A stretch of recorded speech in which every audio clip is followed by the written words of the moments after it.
Hey guys, Eamonn here, back with another league video. Last video we did was the Vegas match highlights, which was pretty awesome. There's some crazy plays, and yeah, it was pretty awesome. Learned a lot of stuff from you guys in the comments too, which has been crazy good help. There's just, tons of stuff, tons of stuff to learn, and so I did a little bit of research from your guys' comments. I did ask last video, like, what's a team that would be comparable to the hockey team I follow, and most of you guys said the Parramatta Eels have like a similar history of like long-standing fan base and all that stuff, but they just don't win ever. But they're on the come up kind of right now type deal. So I haven't fully decided on a team yet, but we'll see. That might be the one to go to. I might do a video like shortly sometime this week maybe, where I go and take a look at every team like on Wikipedia and like look at their uniforms and all that and see if there's make my decision based off that kind of. It wouldn't be like a video, wouldn't be a YouTube reaction. It'd just be kind of like a little research project type thing, and then we'll see. So this video I just found, I wanted to get more history of the NRL. This was like the main video I saw, so it's who is the most successful NRL club in rugby league history. Looks pretty good. I did like a little kind of took a look through here and saw this stuff. So we're gonna check this out. As always, sub to this guy's channel, Alpha. Like the video if you're enjoying the video that I'm reacting to, and then and if you're enjoying my videos as well, sub to my channel, because it's been it's been awesome having you guys. So the more the merrier. Let's just hop into it. Which NRL club is the most successful? Well, to answer this, with the help of my statistician mate, PokeShark007, check him out on Insta, he's taken a deep dive into the statistics and analytics to which NRL club is the most successful, ranking them from 1 through to 16. Variables such as premierships won, grand final appearances, years without a premiership, wooden spoons, and postseason appearances have been all crunched down into one final number, which will be called the success score to rank these clubs. The numbers I've seen this done for other with clubs being in the leagues. negatives or the positives. Just a disclaimer, this video isn't the be-all and end-all. It's the use of mathematics to figure out which club is the most successful. There are clubs that have been around for over a century, some over half a century, and some only a couple decades. So there, of course, are going to be some variables.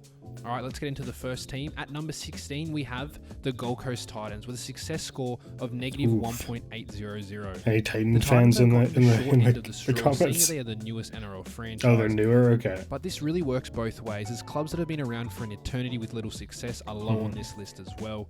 The Titans have featured in 14 NRL seasons and are yet to win a premiership or feature in a grand final, with wooden spoons in 2011 and 2019. Have 4 postseason appearances. Yeah, someone mentioned the wooden spoon is it's the name of, isn't it an actual award or just like a nickname for the people that people gave, but it's for like whoever finishes last in the season.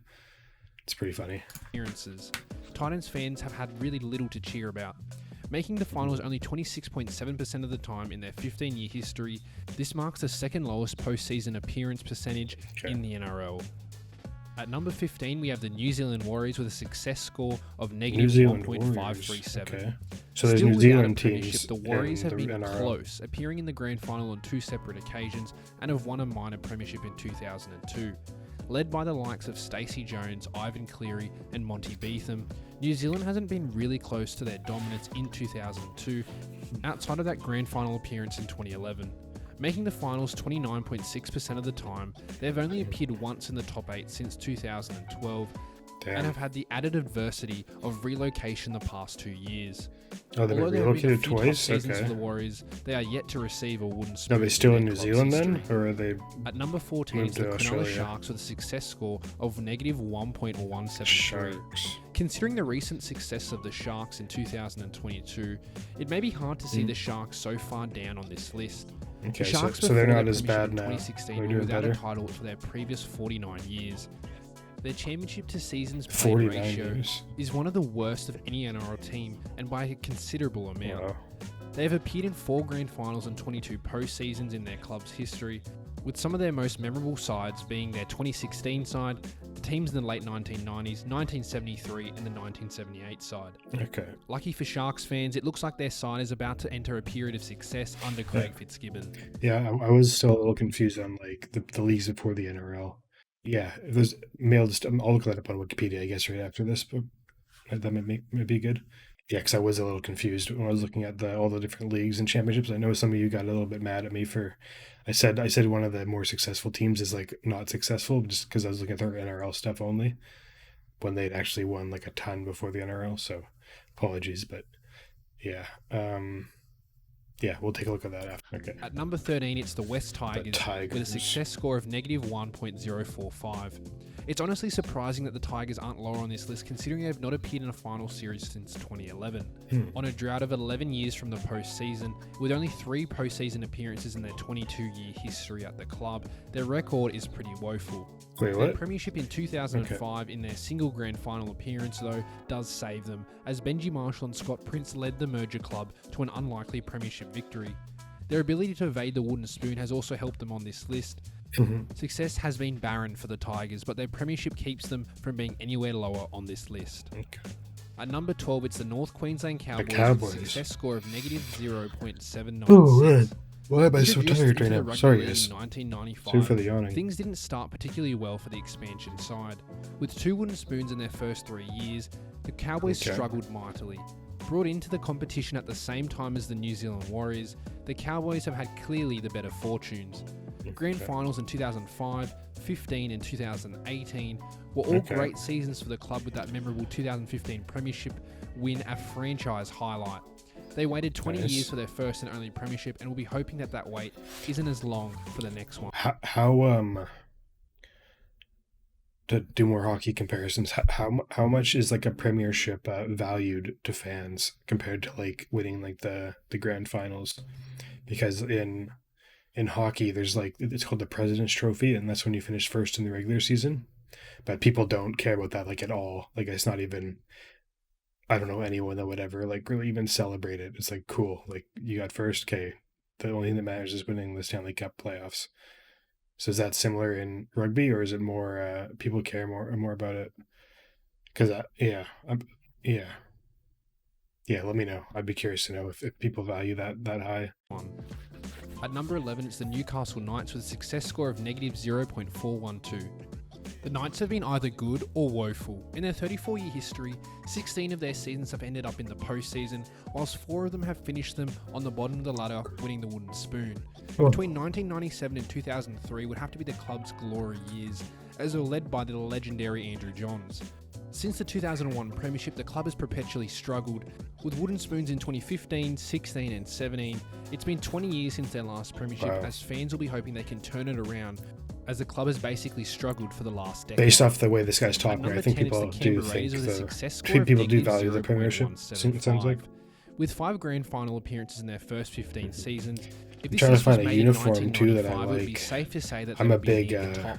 Premierships in I 1989, love like looking at 1990, different sport 1994 teams' and the Melbourne uniforms and jerseys have and been the stuff. club's So only that premierships, I'd factor as they that are pretty currently high on a into my 27-year drought, into the my second future longest in the NRL. fandom choice. Their 2019 grand final appearance has been their only grand I haven't seen the final Eels appearance yet, but hopefully if their jerseys they are have nice, remained that might be competitive, playing good. 23 times in the postseason in their 40-year history. At number 9, it's the Penrith Panthers, with a success score of negative 0.155. Okay, those are sick, but I don't want to. Considering the dominance that Those are the sickest uniforms I've seen so far, but I don't think I want to cheer for them because they're they've won 3 in a row. It seems like a cop out to choose them, unless you guys think that's cool. But I love the colors they had in that one picture they've displayed recently over the NRL. They actually moved up from 10th to 9th in the past season, with the club actually not having one final appearance in their first 17 years. Oh, wow. And since 1987, the Panthers have seen much more success, though.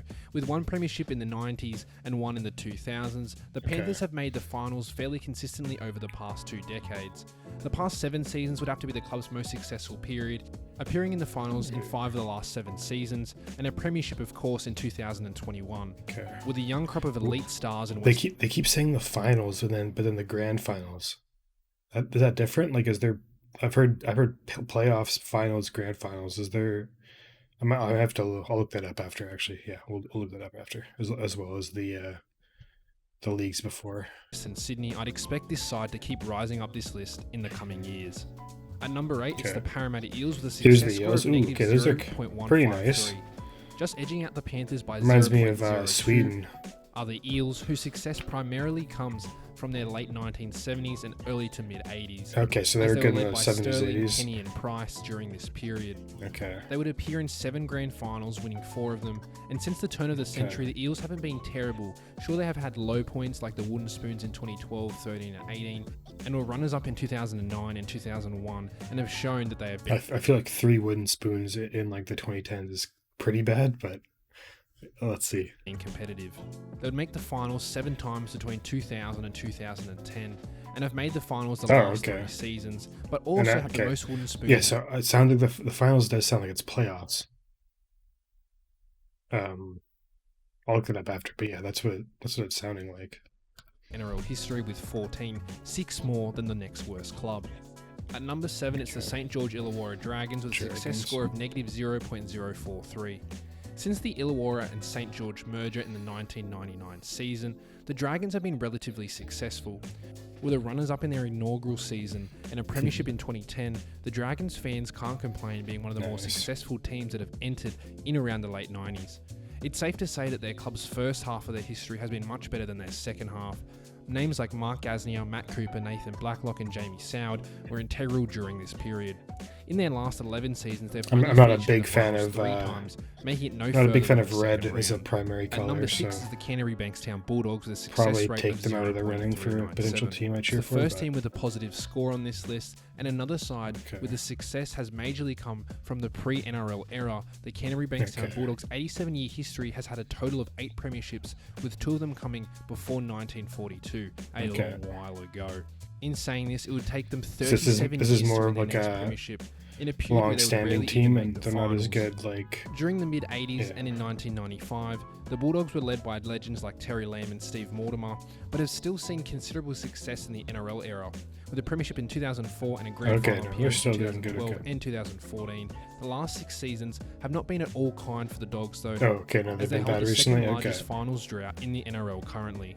At number 5, it's the Manly Seagulls with a success score of 1.007. I like these colours. In the highlights for them, I mentioned I like their jerseys. Well spread out over their 72-year history. It would take Manly 25 years to win their first premiership, but by the 1970s they would win 4 premierships, 1 in the 80s, 90s, 2000s and 2010s. Their total of 8 premierships is the 3rd highest in the competition, with the club making 19 grand finals in the process.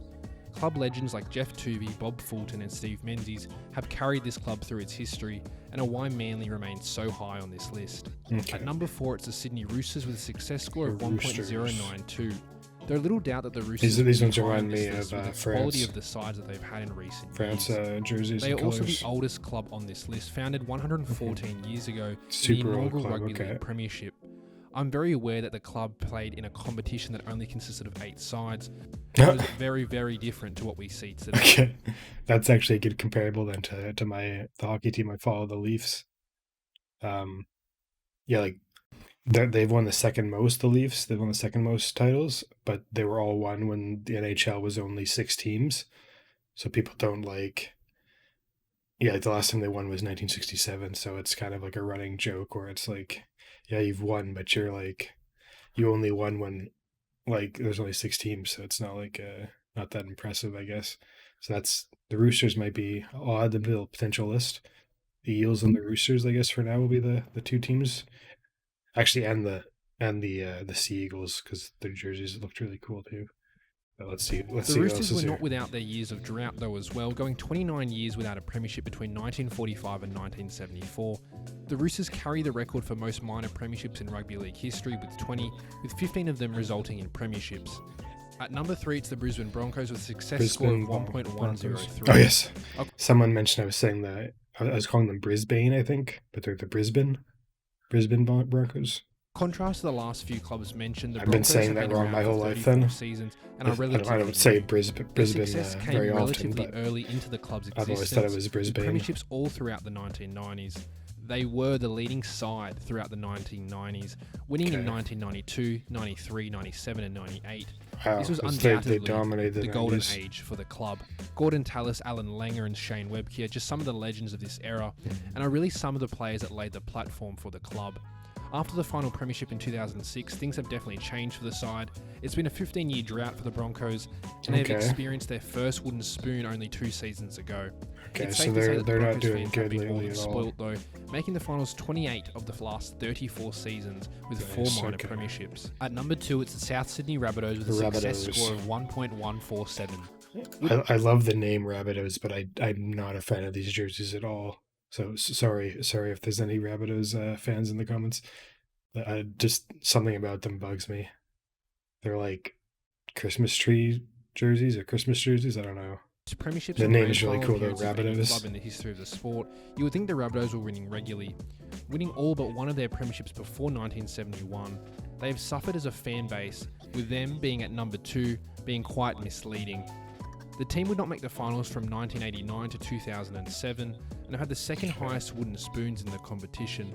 The last 10 seasons are easily the club's most successful period during the NRL era. They Okay, are so still, they've of been course, good a recently. historic club that represents the roots of our game and should be applauded for their success all those years ago, as it is why they were able to survive as a club till today. And in number 1, it's the Melbourne Storm with a success score of 1.292. I'm not gonna lie, I love those Who jerseys else as could well. it really be but the Melbourne Storm? I don't The fourth think I can youngest choose side in them the though. competition's history has been a revelation in such a short period of time. With 4 premierships in their 24-year existence, their consistent success has been remarkable. They've only missed the postseason 3 times and have finished as minor premiers on. They said postseason there, but then they've also said finals. What's the difference? I'll look. I've said that a few times already, but I'll look it up right after this 5 separate I occasions. should know that. Most clubs Very struggle important. as an expansion club in their early years, Okay. but Melbourne were able to win a premiership in their second year, and Wow, it really okay. has been smooth sailing for the club ever since. Surprisingly, Usually within all this expansion teams dominance aren't is a good wooden right away spoon, in- which was in suffered in hockey their at salary least, but- cap sanctioned season. Okay. Okay, so that concludes this video. Remember, this isn't the be-all and end-all. There are obviously some variables to take into consideration. If you have any suggestions on future videos, let me know. For more Australian All right. sports lists, All right. So that was the statistical analysis of the top most successful teams in the NRL.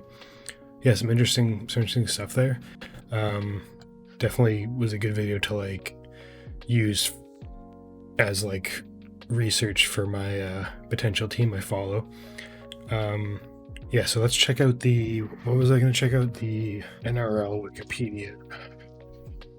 I wanted to check out how the playoffs work, because that seemed very important. Okay. Runs from March to October, each team playing 24 games. Highest placed team wins the minor premiership. Okay. This is followed by a finals series contested between the 8 highest placed teams from their season.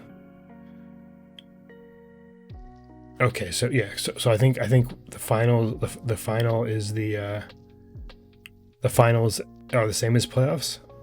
I think he was just changing the wording up for some reason. So the top 8 make it. How many teams were there? I think it was 16, right?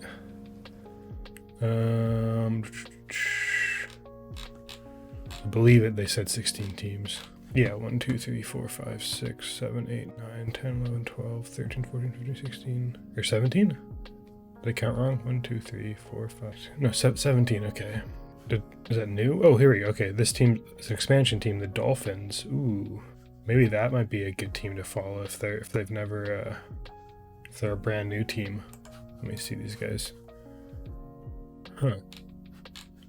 They look like they have the same colors as the Vegas Golden Knights in hockey. See, this is last season. How did they do last season? 9-15. Okay, so they weren't great. Yeah. All right, that's cool. Okay, so I figured out how the playoffs work. So that's good. The other thing I need to check out was that was before the NRL. What was happening before the NRL? I know some of you guys commented what happened. I did read those, but let me just get it on here as well so I can see for sure. Tracing its origins back to the New South Wales Rugby was formed in 1908. Rugby League competition out there. 90s Super League. Okay, so I think this is the one that was the most. This was the main league before, from 1908 to 1994, is what people believe. How many teams are there? There's 9 teams. All right, so yeah, so that's cool. Yeah, I guess we'll just end it there. I think I got most of the stuff I wanted to check out done. Yeah, if there's a better video that I should check out, I was trying to find a video that was on the history of the NRL, and I guess, type thing. But yeah, that one I just watched was pretty good. I guess it was informative for like who the more successful teams were. But I would kind of like to see more history stuff, or if there's even like reading like an article, like a nice article I could read. I don't know if maybe I could just do that, like not on video, just to read it, because I am like genuinely trying to learn. But yeah, I guess yeah, we'll do some type of video on what team I should pick as to cheer for. Maybe, I don't know if there's enough people that care, but maybe a couple of you guys could make arguments for to pick your team, I guess, in the comments, and I'll like read them or something, and then take those into consideration. But yeah, the Eels do seem to hit a few of the boxes that I was looking at, but we'll see. Yeah, I guess actually, who are the most like exciting players to watch too? Because if I do want to watch the team that I pick, so maybe if is there like a player? Well, actually no. Lots of you guys have said that like rugby in general is not really driven by like one player. Like it's not like a star-driven league. It's more, it's a team, like really team game. But if there are some players that are just like really exciting to watch, that might be good for me, for someone that's like new, that is trying to just like be able to pick out a guy from a team and be able to like focus in on him more and see him. Yeah, let's just end it there. Though this video's I've been rambling a bit, so let's end it there. Thanks for all the support. Sub to the channel if you're not. Yeah, like the video and comment what I should check out. And yeah, all answers to the bunch of questions I had in this video. I'm sure I had a ton that I've already forgotten that I answered or that I asked. So yeah, see you guys.